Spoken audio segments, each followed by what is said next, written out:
In Part 5, we'll be cutting the parts for the cabinet, pre-assembly to determine the best way it will go together, and another unplanned design modification. There's a couple of drawers in the middle, 2 cabinet sides leaning against another cabinet, and a few more drawers here and there. On the bench is a sheet ready to mark up to cut the parts for the cabinet. On the left will be the 2 dividers, and on the right will be the top. These first 2 marks indicate the scrap that will be left over. The mark on the right is the edge of the top, and the mark on the left is the edge for the dividers. Since cutting by hand does not guarantee a square edge, I will cut down the middle and then finish up on the table saw. These 2 marks represent the top of one divider and the kerf width of the blade used only as a reference to mark the end of the other divider. This is the line representing the other end of the divider. I use these marks only for a reference to make sure the parts fit on the sheet. I marked both ends of the sheet and tapped a nail in the middle of the cuts at the far end, then strung a snap line to mark the rough cut. I did not take much effort to make sure this line was square with the sheet, so I need to mark the corners that I know are the factory square corners. This is to make sure I trim the correct edge on the table saw. Now to find a long enough piece of scrap to use as a guide to make this first cut. All set up to make the first rough cut, but I do not have the blade depth set yet. I found a long enough board that was straight enough to use as the guide. I placed the saw against the guide and lined up the blade above the snapped line and confirmed the blade is aligned with the snapped line on both ends. Then set the blade depth and ready to cut. I have spacers under the sheet in all 4 corners, keeping it up off the bench, as well as across the middle and both sides of the cut line.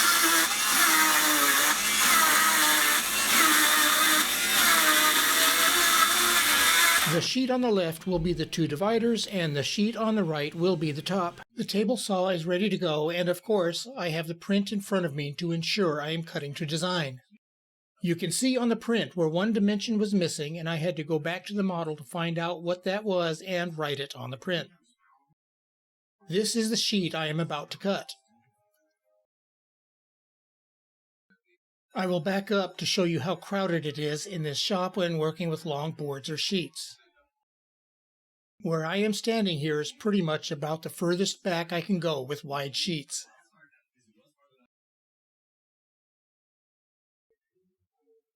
When cutting sheets like this, I have to make sure the fence clears the clamp on my carpenter's bench, and obviously the camera tripod is going to have to move. To get a better view of the space, I will move to the opposite end and will have to squeeze around the exhaust fan I use to control the dust level in the shop. Now that we are looking back in the other direction, it is easier to see how much restriction there is in space. I'm going to get the camera tripod moved to this position and continue with the trimming. Due to the space restrictions, I will have to pull the board over the top of the blade, and then when I'm in position, I'm too far away to turn the saw on. There's no way I would attempt this with the saw already running, so we need to be a little creative.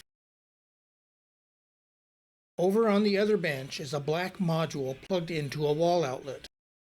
This is an X10 transmitter, and this is the receiver.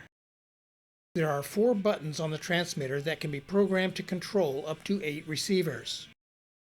I plug the receiver module into the wall and then plug the saw into the module. Now I can turn the saw on remotely.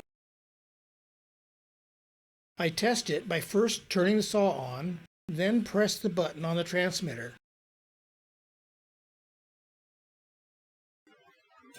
Perfect, ready to go. Now I grab the sheet and pull it over the top of the saw. I am looking at the board to be certain that the corner I marked as square is against the fence. And now I am ready to make the cut. Turn the saw on and off I go. When watching this for the first time, I immediately recognized that I should have put in my feather board. That would have made it easier to keep it aligned on the fence. Now I am resetting the fence for the next trim, making sure the cutoff on the outfeed bench is not in the path of the next cut. First I turn the X10 module off, then turn the saw on. Again, confirming I have the square corner against the fence. You should notice that my left hand stops the moment it touches the front of the table. I don't let it get anywhere close to that blade. Also notice I do not remove that trimmed piece until the blade stops. Now I'm set up to crosscut the dividers using my short saw guide. With this guide, the edge of the base is exactly where the edge of the blade will cut, so I just need to measure from that edge to the end of the board, and as usual I will have the print right in front of me. Once the front edge is at the correct distance, I confirm it is square to the sheet by using the saw guide edge, making sure that it is the same at both ends of the cut. The actual measurement does not matter as long as both are the same and the measurement to the cutting edge is correct. I go back and forth checking both ends until they are exactly the same. There was a little bit of tear out from the last cut that I had to clean up with my block sander in order to get an accurate measurement. I use my small dinking hammer again for fine adjustments. I place a clamp on the leading edge very close to where I am making the initial measurement. It will pivot on that clamp as I make adjustments on the other end. When it's time to reposition the clamp, I maintain firm pressure on the board so that it does not move, and now one last check for the measurements. Crap! When I set the blade height, I did not account for the thickness of the guide bottom plate. Too late to run the saw through again since I removed the guide. What am I going to do? I grabbed my industrial box cutter, which should be able to finish the cut without too much effort. I cut the other divider to size using the same process. Now to mark up and drill the holes for the drawer sliders. These holes will be going through the panels for sliders to be installed on both sides of the panel. This means I cannot use the divider as a template because the slightest change in the angle of the drill will result in a significant change in the location of the hole on the opposite side. And this means I need to make a drill guide. Just like the drawers, I will be drilling two sets of holes since the drawer slides will be on both sides of each panel and the panel is not thick enough for two screws in the same hole. I measured and drew two lines on the divider panel for the location of the slides. This is the board I will be using for the guide, and I have already marked it up for the hole locations. The drill guide will end up being configured like a T-square. To align it on the panel, I will have a larger hole at the base and using that hole and the line on the end to line it up with the line on the panel. Drilling multiple holes through a wooden drill guide will eventually enlarge the holes in the guide, making it unusable. I will drill the holes in the guide to fit my automatic center punch and then use the punch to mark the holes to be drilled on the panel. If you have never seen one, an automatic center punch is spring-loaded. On the end is an adjustment cap that changes how hard it strikes and how deep an impression it makes. On wood, I have it set as light as possible. It is very simple to use. You place the point of the punch and then press down, and an internal spring will hammer the point into the part. Now I'm off to go finish making this guide. Here's my fully assembled jig, and now I need to make sure it's correct before drilling holes in my panel. You can see the larger inspection hole on the T end of the jig. Notice that there are two sets of holes because the screws for adjacent drawers must be offset. I align the line on the panel with the line at the end of the jig and inside the inspection hole. I center punched 4 holes that should be on the line drawn on the panel. I did not punch the other 4 holes since first I have to make sure this is correct. 2 of them were a little light, so I punched them again. Confirmed they are all on the line, but now I need to make sure they are centered in the slots in the slide.